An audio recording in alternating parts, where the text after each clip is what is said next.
अस्सलाम वालेकुम, मैं हूं प्रोफेसर अहमद जवेद राना और आप देख रहे हैं मेरा यूट्यूब चैनल। इस वीडियो में हम सेकेंड ईयर की बुक के चैप्टर नंबर 14 लुई पैस्टर को पढ़ेंगे। ये एक फ्रेंच बायोलॉजिस्ट था और केमिस्ट था। 1930 में 1930 में मार्गरेट एवरी ने एक बुक लिखी थी 6 ग्रेट साइंटिस्ट। उसमें उसने एक चैप्टर डाला था लुई पैस्टर। उस चैप्टर को आपके सिलेबस में शामिल किया गया है। इस चैप्टर में लुई पैस्टर की इब्तदाई ज़िंदगी और इसके कारनामों पर रोशनी डाली गई है। तो हम स्टेप बाय स्टेप इसकी इब्तदाई ज़िंदगी के बारे में पढ़ेंगे और देखेंगे कि इसने क्या कारनामे सर अंजाम दिए। सबसे पहले इसकी देखते हैं इब्तदाई ज़िंदगी को।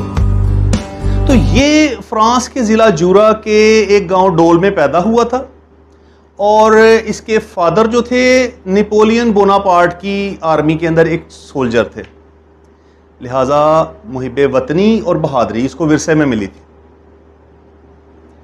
शुरू में इतना अच्छा स्टूडेंट नहीं था ये, ज़्यादातर इस वक्त जो है ये मछलियाँ पकड़ने में सर्फ करता और स्केच बनाता रहता, स्केच।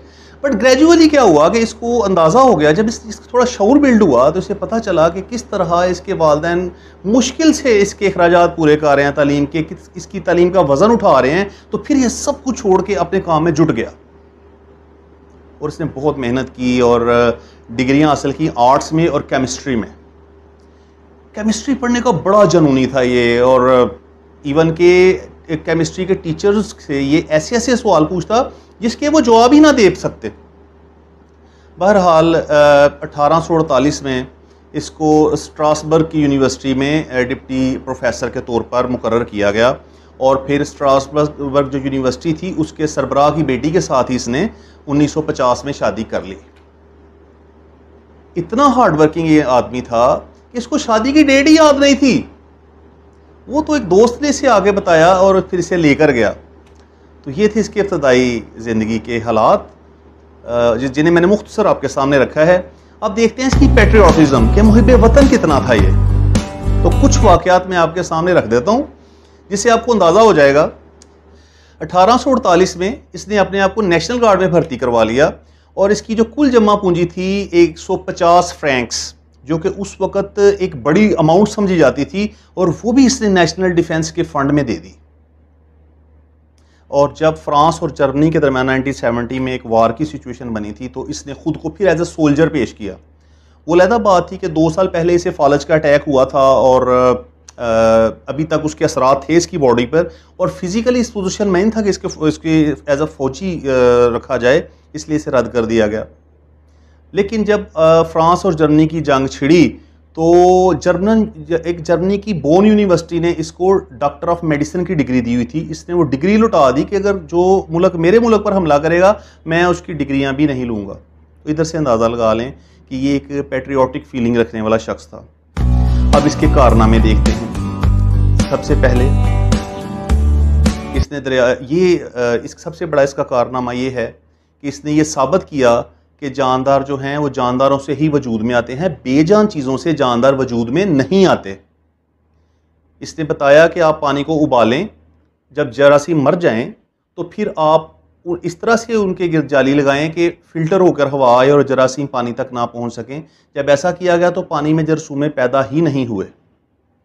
दूसरा इसका कारनामा ये था कि इसने शराब की कशीदगी में इसने रिसर्च की और आला किस्म की शराब कशीद करने लगा, जिससे फ़्रांस की जो है ना वो इकॉनमी मज़ीद बेहतर हुई। उसकी जो शराब की सनत थी बहुत इम्प्रूव हुई।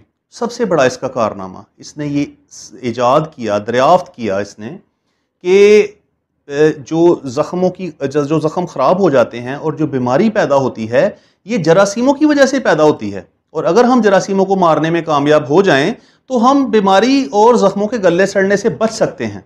गोया कि ये फाउंडर ऑफ माइक्रोबायोलॉजी है ये। इसके अलावा रेशम की सनत तबाह हो रही थी फ्रांस की। बड़ी हुकूमत ने उस वक़्त कोशिश की, बाहर से अंडे मंगवाए, फिर वो लेकिन कामयाब नहीं हो सकी और इसकी इकॉनमी फ्रांस की जो ख़राब हो रही थी। तो हुकूमत ने रिक्वेस्ट की लुई पैस्टर से कि आप इसकी तहकीक करें और इसका हल निकालें। फिर बहरहाल इसने तहकीक की और इसने उन्हें बताया कि जो बीमार कीड़े हैं उनके अंडे अलहदा रखे जाएं और जो तंदुरुस्त कीड़े हैं उनके अंडे अलहदा रखे जाएं, और फिर जो तंदुरुस्त अंडे हैं उनका इस्तेमाल किया जाए।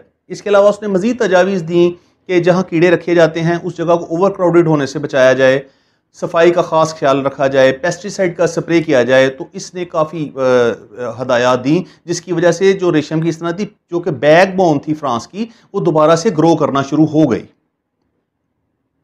जरासीमों के ऊपर काम के बाद इसने एनिमल्स पर काम करना जारी रखा। उस वक़्त मवेशियों में एक बीमारी थी एंथ्रॉक्स, जिससे बहुत से मवेशी मर जाते थे और ये सनत भी बहुत नुकसान में थी। तो इसने एंथ्रॉक्स का इलाज भी दरियाफ्त किया, जिससे बहुत सी भैंसों और भेड़ों को बचाया जा सका। इसके अलावा इसका एक बड़ा कारनामा कि जच्चगी के जो बुखार के जरसूमे इसने दरियाफ्त किए। इसने बताया कि जो औरतें जो हैं, जो मर जाती हैं या जो जच्चगी के बुखार का शिकार हो जाती हैं, दरअसल वो जरसूमों की वजह से होती हैं कि जब आप उनका ऑपरेट करते हैं, फ़ज़ा में मोलक जरसूमे या इंस्ट्रूमेंट्स के साथ लगे हुए जो जरसूमे हैं वो उनकी बॉडी में दाखिल हो जाते हैं, जिसकी वजह से वो बीमार हो जाती हैं और ख़तरनाक हद तक इनकी हालत पहुँच जाती है।